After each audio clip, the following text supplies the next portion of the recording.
First, just going back to Blackburn at the weekend. I mean, good win, great winning goal as well, but I suspect you were furious at half-time at that moment's lack of concentration just before the break. Yeah, I think first and foremost, I think we knew it was going to be a tough game. We played them pre-season, and obviously looking at the games that they played so far, they were playing exactly the same way.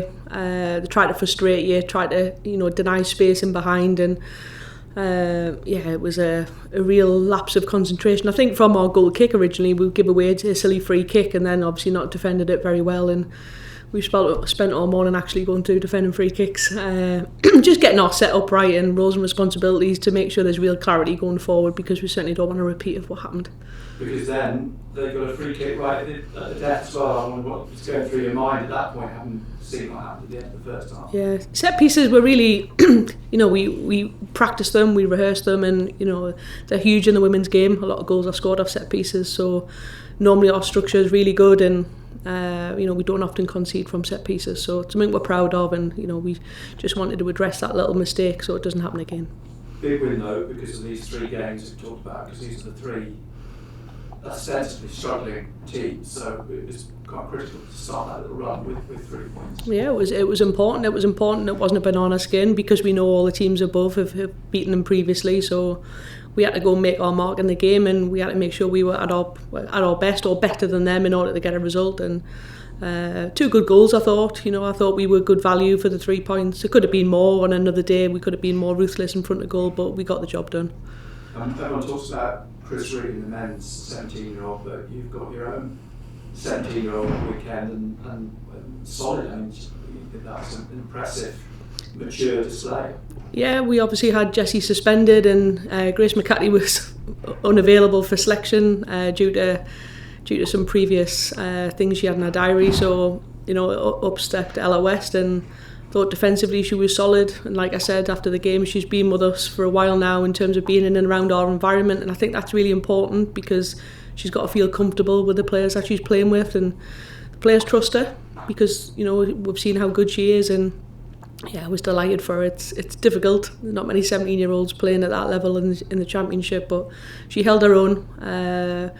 We go through our clips and give her some feedback, and she's hungry to stay in there and stay in and around the first team environment and keep on improving. And how important is someone like Amy alongside her in that situation? Because I know Brianna is often talked about as a leader, and she very you perhaps miss that, but Amy's having to fulfil that role with her alongside her. Yeah, really important. We had 2 young players down that left-hand side with Grace Eade as well. I think people forget how young she is as well. So the role of Amy alongside, Demi behind, and Jenna and Tash in front was really important. And that was made clear throughout the week as well, that we've got to protect our younger players, especially in games like that. So now you've got Sheffield United as another of these that they're at the bottom. You look at the table. I mean, you surprised at just how strange it looks. The 3 sort of cut off, and everyone else is in contention for top spot. Yeah, I think before the season, before a ball was kicked, I think it was going to be competitive, but to be 3 points off second place, in a whole group of teams being so close, it's really, really competitive, and we just have to make sure we don't slip up against the teams that are below, and that's the message to the players. So we're confident, we're in good form, and we go there in good spirits. They struggle at home as well. I think that's obviously somewhere that you can perhaps take advantage of. Yeah, they've struggled at home. It's it's a nice stadium, Bramall Lane. It'll be a nice big pitch. We've got to go there and play our own game. And yes, we know about their threats. Maria Ferrugia is obviously just won Player of the Month. Previously a Sunderland player. We know all about her, and we have to stop Maria from impacting the game. But yeah, we've concentrated on ourselves as well. We can go there and really hurt them. Does the beginning of the season feel like a long time ago now, with the way it's slipped for you, if you like? Because it's a couple of weeks in and everyone's like quite alarmed, and now it's settled. Yeah, I think we're finding our feet. I think we had on paper and in real life, we had a tough start to the season. But the camaraderie and the togetherness in the groups got us through them difficult moments and difficult times, and we've stuck to what we do. We haven't really changed how we want to play. The new players are now fully integrated into the squad, and we've got some momentum, and we're just going to need to build on it leading into Christmas. Right. Cheers. I just wondered how sort of proud and maybe vindicated do you feel of how things have gone since that game against Newcastle, when the whole squad showed what they're made of? Yeah, I think it can go one or two ways sometimes, can't it, when you're not getting good results. And for us, like I've just said, the camaraderie within the group and the togetherness is so important in times where you're not getting results. And we spend a lot of time with each other. Sometimes I have a lot of uncomfortable conversations with players and try to get the best out of them. And we're delighted that the tide's almost turned, and we've got 3 wins under our belt, 10 points out of the last 5 games. We're on the up, and that's where we want to be.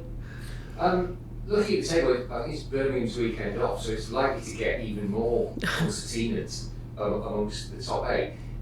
Because it's quite a small division in terms of teams, is this kind of what you were expecting almost? I think it is. I think I probably wouldn't have guessed it would be this close in terms of points between the I don't know how many it is, 7, 8 teams. But we want to be up there. We want to be a little bit higher up than what we are, and we see the 2 league games specifically that we've got against Sheffield and Portsmouth as opportunities to get higher up the table. The other weird thing about it is that we're getting on to halfway through the season almost already in terms of fixtures, and everyone is now feeling more and more important, isn't it?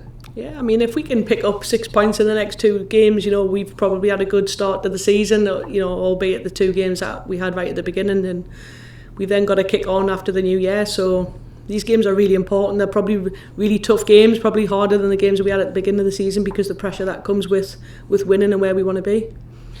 Just wondered as well, how much it kind of helps everything, I suppose, that your centre forwards started scoring goals in recent weeks as well. Yeah, I said they come like buses. We were joking on this morning as well, just going up to the pitch. 4 in 3 games I think she's got, and she's confident, and I think that's important when your centre forward's confident, and when everything that hits seems to go in, that's what you want. And she's hungry for more. She's our biggest critic. She'll sit with our analyst and go through everything. She wants lots of information about the opposition centre back, so she's well drilled in terms of what she's going up against. No stone left unturned for Eleanor Dale. She wants to know everything, and if that's what she wants to best prepare herself to make sure she keeps scoring, then that's what she gets. If that position of the team is functioning and going well, does that sort of raise everyone's confidence level? I think so. I think you're seeing that probably in the Bristol game when we came out at half time and the goals kept going in. The change from the first half to the second half was just totally different, and that's confidence. That's players feeling the rhythm of the game and going with it, and that's how we want to play all the time. Of course you can't play like that for 90 minutes, but when we go forward, we are now a threat in front of goal. We're scoring a lot of goals, and we just need to make sure that behind the ball we're secure and we're not giving away cheap goals. That's good for me. Thank you. Yes.